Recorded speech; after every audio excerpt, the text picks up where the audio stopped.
ମୁଁ କାହିଁକି ଭଲ ପାଏ ପଚାରିଲି ଶ୍ରାବଣ को श्रावण कहिला पचार मेघକୁ श्रावण कहिला पचार मेघକୁ ମୁଁ କାହିଁକି ଭଲ ପାए पचारिली मेघକୁ मेघ तो कहिला पचार वर्षा को मेघ तो कहिला पचार वर्षा को ମୁଁ काहिकी भल पाए पचारिली वर्षा को वर्षा तो कहिला पचार प्रिया को ମୁଁ काहिकी भल पाए पचारिली प्रिया को मो प्रिया कहिला जणा तो दुही को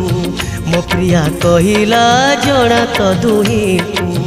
मो प्रिया कहिला पचार मन।